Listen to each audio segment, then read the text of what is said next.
Welcome to the third episode of the STELAR podcast Data Stories 360 podcast. My name is Tatjana Knezevic. I'm head of exploitation at Foodscale Hub, which is one of partner organizations on the STELAR project, and I will be your host for today's episode. Today, our guest is Vivek Kumar, a multifaceted researcher specializing in natural language processing and a member of the STELAR consortium from the University of the Bundeswehr Munich. And University of Bundeswehr Munich leads work package 4 on AI-ready data within STELAR project. And Vivek has a particular focus on bias detection and mitigation, explainability, and synthetic data generation, aiming to understand sources of bias and of data, as well as data scarcity issues. The research is applicable and vital for many aspects of agriculture, due to smart agriculture becoming a norm, and thus the need for us to understand data bias. So without further ado, let's dive into our conversation. Vivek, thank you very much for joining us today. Thank you for inviting. Thank you. So to start today's discussion, can you tell us about your background and what inspired you to specialize in natural language processing, particularly in healthcare and clinical applications? Well, this is not hidden that AI is the new oil, and AI in true senses is revolutionizing the entire phase of the current research and the application-based industry.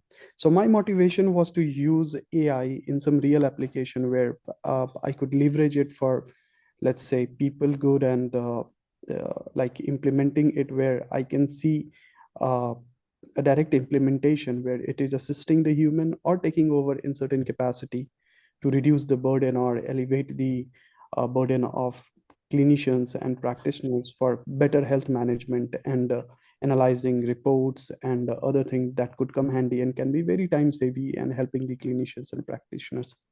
So that was one of the motivation why my initial focus when I started working in AI was towards more clinical side and let's say psychological side, because this is the field where AI is still under exploration, and these are the crucial domain which are low resource, so makes it challenging to let's say quantify qualitatively and quantitatively the implementation of AI. Mm-hmm. And is this one of the reasons that motivated you to join the artificial intelligence and machine learning group at the University of Bundeswehr Munich? This is one of the reasons, and I would rather say that in particular, I was very inspired by the work of Professor Irene Tutsi. She had like a very broader aspect of working and having so many projects in terms of developing reliable and interpretable AI, which is the need of the hour. I mean, we have to move out of the black box experiments and to get to something which is more interpretable, and it should be reliable enough. So as I mentioned before, like I'm more into implementing things which are based on real world scenarios. So I found Professor Intutsi work very much on point and relevant, and that was also a motivation to join. And of course, it's a great place to work with such disciplined task force and such a wonderful researchers. Yes, and you are leading together with the Professor Erini work package 4 on STELAR, which focuses on AI-ready data. So could you elaborate on your specific role and responsibilities in this work package? Okay, so in general, I am coordinating STELAR for Unibawe under supervision of Professor Entutsi. And the work package focuses on AI-driven and AI-ready data. So as we know, one of the major challenges of bias is because of the insufficient data or the inherent imbalance in the data. So it is very imperative that first the data we take in regardless the modality, be it image data, speech, audio, text, whatever the modality of the data is available. If you want to have a reliable AI system development, it is very imperative that the data at hand should be, in some capacity, should be balanced. By that, I mean the data should be free from several flaws. For instance, data shouldn't be too imbalanced, it shouldn't be too small, because the deep generative models will not work because they require a lot of training data to sufficiently understand the fine nuances of the domain, understand the peculiarity of the domain. So, so work package 4 works into this direction to identify the biases which could lead to wrong predictions or non-reliable AI outcomes, and in the entire pipeline, end-to-end pipeline, to identify what are the potential sources that could influence negatively the machine learning process or the process of classification or prediction, whatever is in place as required based on the use cases. So concretely in work package 4, we are developing an end-to-end pipeline, which at all stages of the machine learning would be able to identify the biases, and later we take into account those biases and further mitigate them to generate a responsible AI-based system. And the focus is currently on agri-food space. So yes, there are some biases that comes particularly from this domain, which are imperative to be addressed in order to develop such reliable classification systems. Mhm. And how does your expertise in natural language processing and AI fairness contribute to the goals of Work Package 4? So particularly in the bias detection and mitigation and synthetic data generation. Yeah, that's a very nice question actually. So the point is you have to have certain understanding of the domain in order to understand the criticality and the aspects that how a bias could manifest in the process of the machine learning pipeline or in the data itself. So yes, so in that case, my expertise has been based in domain adaptation. In my previous all engagements, I have focused more on domain adaptation. So what we do is we take into account all the available world resource knowledge by means of knowledge graphs or by means of triples or fact triples, and we inject those knowledge into the machine learning pipelines. So you make your model more intelligent. So that is one way to adapt to the domain which are low resource. In STELAR specifically, I am trying to develop a knowledge base, you can say, or an extra resource, knowledge resource, which could contribute to enrich the domain. And I have been working also to generate a lot of data. For instance, in clinical field, there are many fields where the data is very scarce, such as psychology or mental health. So I bring those expertise of generating the data and annotating them and scrapping data from all over to enrich the domain. So the sequence goes like this. First, you find out the sources of bias based on your domain understanding. Then you enrich the domain by means of generating the data so that your model will be able to train properly, adequately, I would say, so that there is no possibility of overfitting, underfitting, or inducing the bias in the process. And synthetic data does help because it's a resource that contributes to the researcher fraternity and it leads for further research. So that is also a very integral part. So I would take synthetic data generation as one of the integral part of mitigating the bias, but it also serves the community in terms of further taking those research. Mhm. And just for our listeners to know, so we are taking data in the scope of 3 pilots.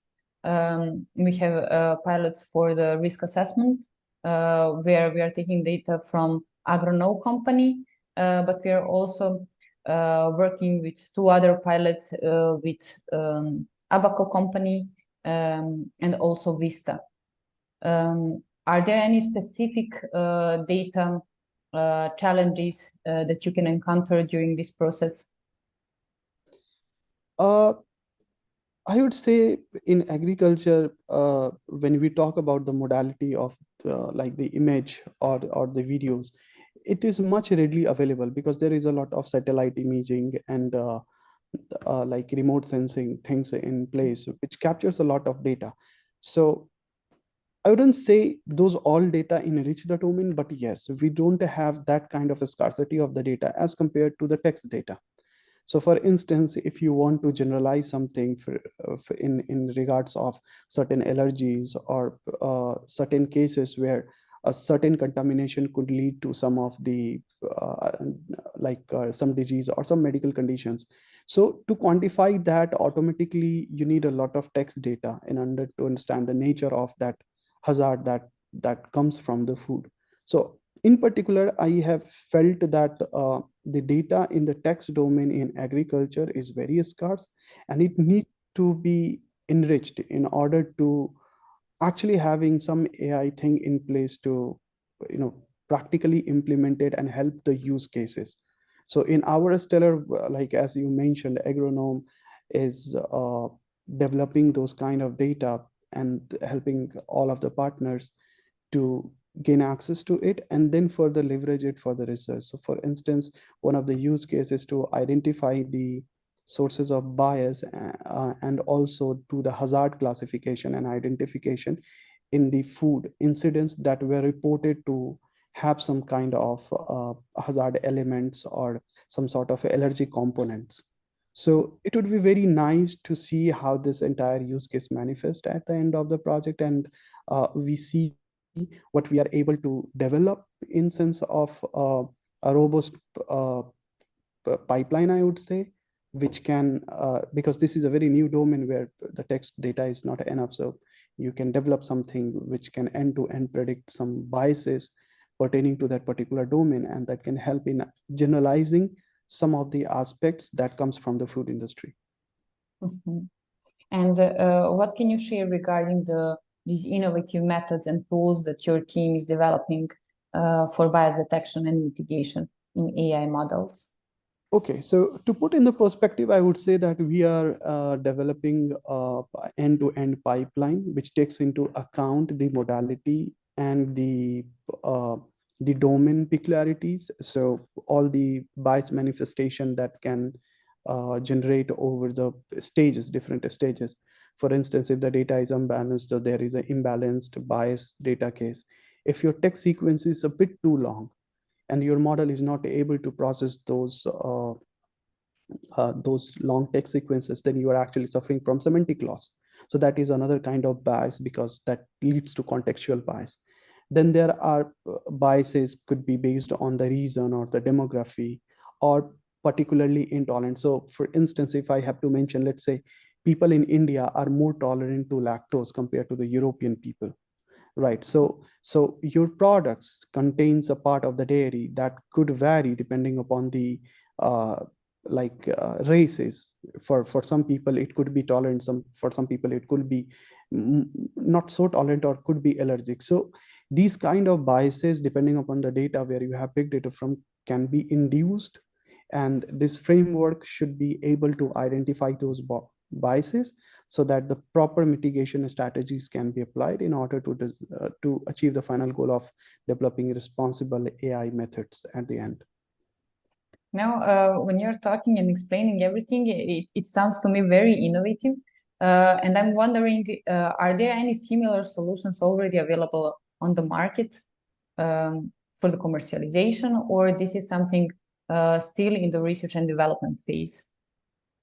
I would rather say it is more into the research phase. I mean, we have seen like how AI is bringing a revolution in precision farming and agriculture and certain things. But yes, bias is a very important aspect which needs to be taken into account at all times of the framework. And especially for the text, I haven't seen a lot of work, I would say.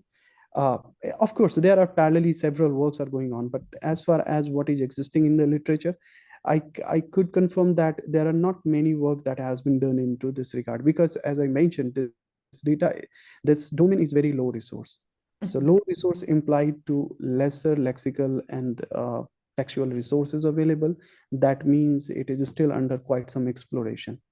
As far as the commercialization is expected, so far some of the softwares or some of the products which I have seen are limited in nature in terms of scalability or development or reuse policies or by the license limitations. So these kind of constraints do exist. So a fair approach would be to make something that can be more of the public use, more in the GDPR compliant public domain things, and could cater more, like instigate more disrupting research idea to the fellow researcher. So we are working into this direction. Moreover, all our results and outcomes so far are uh, GDPR compliant, all right, so they are available for public domain. And we would rather focus to not commercialize the things in this aspect that hampers the distribution, but moreover keep it more open so that more people can access it. And I think it's a constant process. If you put the things more publicly accessible, you get time to time feedback, and you keep yourself updated with the current research as well. Mhm. So Yeah, I yes, agree. yes. So from some part of the European Union, like the laws we have or the project rules we have, of course, there are certain things that needs to be only meant for the project, and there are certain things that are need to be public dissemination. So we are following that protocol. Very good point. Now, also, can you mention some of the benefits that end users of the Stellar Knowledge Leak Management System can expect from your tool, specifically for labeling satellite images into different crop types? Yeah, that's kind of interesting research direction. I would say that the end users of the Stellar KLMS should be able to utilize the tool for many various reasons, I would say. For instance, they can be used in precision agriculture. The tool can enable them to do the precision agriculture by providing some sort of accurate, up-to-date information about different crop types. It can be also used for resource management, for in the sense, let's say, water, fertilizers, pesticides, and how the crop are being distributed. And it can be also, of course, one of the direction is to find out how the crop monitoring and health assessment of the crop is being done.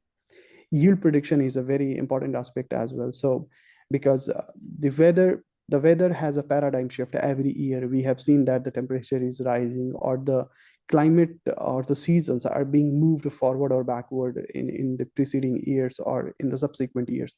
So for instance, if the summer came in June past year, this year it could come a bit later. So we see a change in the time shift. So that also hampers the development of the AI-based systems. So yes, the yield prediction is an important aspect, and we are considering the temporal aspect of the crop development phases to encounter to mitigate this kind of situation, which could lead to a potential bias. Uh, One of the important aspect is that it can also be used for land use analysis. As I mentioned, not all the fields which are marked for 1 year stay in the same shape next year, because we do mixed farming, we do crop rotation, and there are several different agriculture practices that ensure that not all the lands remain intact in their shape, which has been used over the different seasons. So land use analysis is an important aspect to understand, and it is interconnected with the yield prediction. It also helps in making government and policy making support. It can provide all the valuable data which government entities can use to make decision making in terms of food security, agriculture policies, and subsidy allocations. And of course, it contributes to the further research and development. These kind of data enrich the domain. The outcomes motivate other people to find more into this direction, which could be more ground based and more applicable to the real world scenarios and adapt to the further changes. So these are, I would say, the benefits and I would say advantages of developing this system. And as an end goal of the Stellar KMS, we should be able to facilitate these things catered to the targeted people, I would say. And will the tool be user-friendly, or will it need some kind of training to be delivered to the end customers or end users? Well, the effort will be to make everything as seamless as possible, as user friendly, as GUI based, so it's easy for the people to understand. But given that we are considering a lot of components into it, that the yield prediction, crop prediction, data processing, bias assessment, risk analysis. So these all components are complex in nature. So we can expect certain level of complexity because we want to tap every possible thing that can influence the decision making process in the AI, responsible AI thing, right? So I would say that initially it would be very sophisticated, I would say, but eventually based on the outcomes and further enrichment, I would say it at the end goal is, of course, to make it more seamless and user friendly as much as possible. So looking ahead, what are your hopes and expectations for the outcomes of the STELAR project?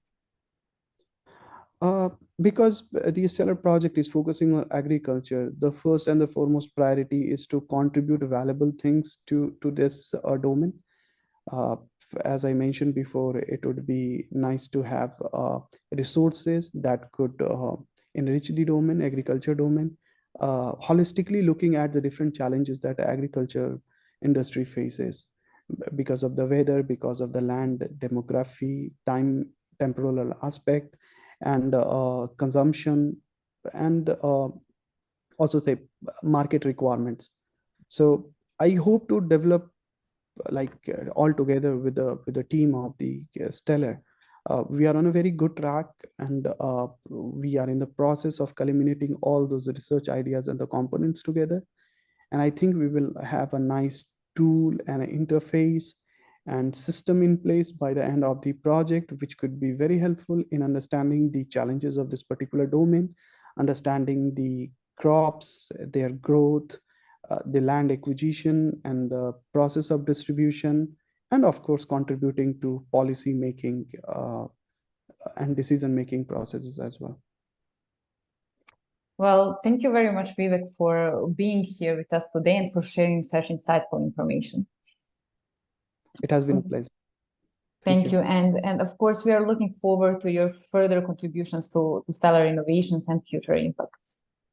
And then for you, well, this concludes the conversation with Vivek Kumar and wraps up the third episode of our podcast. Please stay tuned for more STELAR episodes that are coming soon, and be sure to follow our website at stellarproject.eu. See you soon.